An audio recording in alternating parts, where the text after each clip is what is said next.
So yung Rosmar po sa social media at Rosmar po sa totoong buhay ay magkaiba po. At ibig sabihin ng basta ng freedom fighter yun. Paano naging politics of the fools ang eleksyon ng Pilipino? Bibigay po ba kayo ng Anli Pares sa Kamara? Ay bakit hindi kung gusto nila? Mag-unrice tayo doon at free soft drinks pa.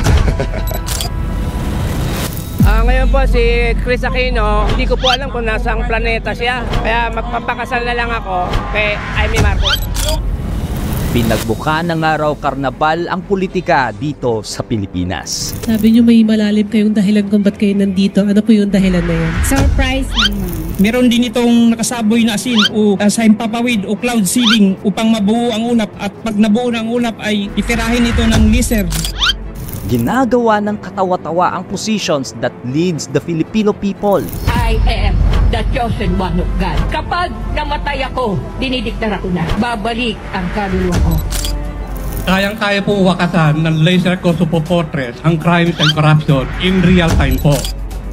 Maging kahit buhay ng tao ang nakataya ay ginagawa na ngayong pagpraktisan. Sana dumating din yung time para sa Pilipinas na itaas niya na yung qualifications niya dun sa mga taong gustong mag-run for a government position. Kasi yung iba talaga ginagawang laro lang to. Ate, laro yung mga artista, yung mga influencer, mga TikToker, nagpa-file ng candidacy.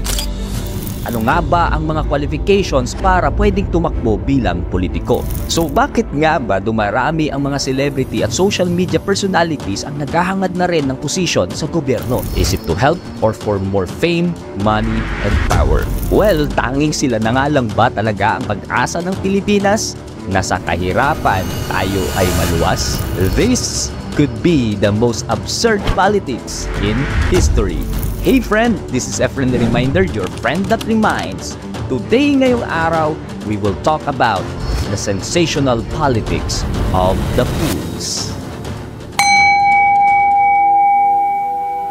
Para magkaroon tayo ng mas malinaw na konteksto, kailangan muna natin malaman kung ano nga ba ang pinagkaiba ng eleksyon noon compared ngayon. Pagkatapos maging independent ang Pilipinas noong July 4, 1946, ay inadapt natin ang democratic system with a constitutionally established electoral process. Ito ay hango sa constitution ng mga Amerikano dahil sila ang huling nakasakop sa atin. But over the years, itong sistemang ito ay nagkaroon ng mga ilang pagbabago. Dahil noon, ang mga usual na tumatakbo sa posisyon ay may mga propesyon. Ang taong may malalim na kaalaman sa kani-kanilang field of expertise tulad ng mga doctors, engineers, lawyers, o mga negosyante o mga taong may malalaking kaalaman sa politics at batas. Naku, ang gaganda pala ng mga credentials ng mga kandidato noon. Parang ngayon kasi mga tumatakbo pwede lang basta marunong lang mag-Google at mag-chat GPT. Ay, going back, kaya nga nung unang panahon maraming bansa ang tumitingala sa Pinas. Isa tayo sa may pinakamagagandang pamamahala na may mabilis na pag-unlad. So, ano nga ba kasi ang mga qualifications para masabing pwede kang tumakbo?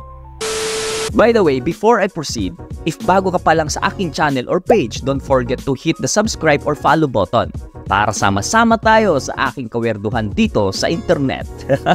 Matsalam! So let's continue! Well, according to both 1935 Constitution, that is pre-martial law, 1973 Constitution during martial law, and 1987 Constitution post-martial law, ang qualifications para sa tatakbong senator ay nanantiling walang pinagbago. Kailangan lang natural-born citizen ka, at least 35 years old, able to read and write, registered voter at resident ng Pilipinas for at least 2 years. Sa pagtakbo naman bilang congressman ay pareho lang ang qualifications, maliban na lang sa edad na at least 25 years old ay pwede na. At 1 taon dapat siyang resident sa kanyang distrito. Ganun lang palang qualifications? Lang siya. Mas mahirap pa makakuha ng trabaho kaysa tumakbo bilang senador at congressman Naalala ko tuloy yung viral post about sa potato corner with pleasing personality pa yon. Sa Senado at Congress, kahit mukha kang buhaya, pwede kang tumakbo Joke lang. Kulang na lang kasi sabihin nila basta humihinga. Pwede lang. Well, anyways, dahil nga sa ganito kadali ang qualifications, nagsimula nung 1990s ay unti-unting pinasok na rin ng mga nasa showbiz ang politika. Ang iba pa nga ay kahit convicted or may kaso pa ay nakakatakbo pa. maging ang di sigurado sa kung ano ang motibo ay sumasabay na rin. Pastor Apollo Kibuloy is running for Senator of the Republic of the Philippines. I accepted the nomination as the lead nominee of the party list. And now naman ay may mga influencers na. Yung content ko po na parang engot-engotan, tanga-tangahan, hindi po ganun yung Rosmar dahil masasabi ko naman po na matalino po akong tao. Kilala po ako bilang isang Diwata Pares. Nandito po kami para mag-file po ng COC. Surprisingly, most of them ay nananalo talaga na may mga matataas na bilang ng boto tuwing eleksyon. Ang tanong paano ito nangyayari? This proved the claims that Filipinos are the largest consumer of entertainment. These recent years nga ay nabansagan din tayong pinakamalakas gumamit ng social media sa buong mundo.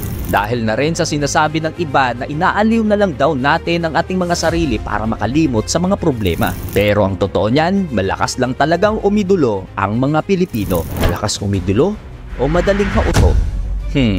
At ang pag-uugaling ito ang dahilan kung bakit nagiging advantage ito ng mga celebrity at influencers para manalo. Dahil sa mababaw na standard ng Pilipino pagdating sa pagpili ng iboboto, which is basta idol at nakakaaliw. Kaya huwag ka nang magtaka kung bakit tuwing eleksyon, imbis na ipaliwanag nila ang kanilang plano at plataforma, mas kinakantahan at sinasayawan ka pa.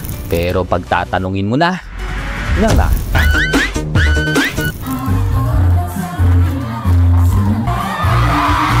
Just to clarify, who am I to judge kung sino ang karapat-dapat maupo, di ba? But if we will not be careful, tayo din ang mapapahamak kung ang binoboto natin ay hindi tiyak.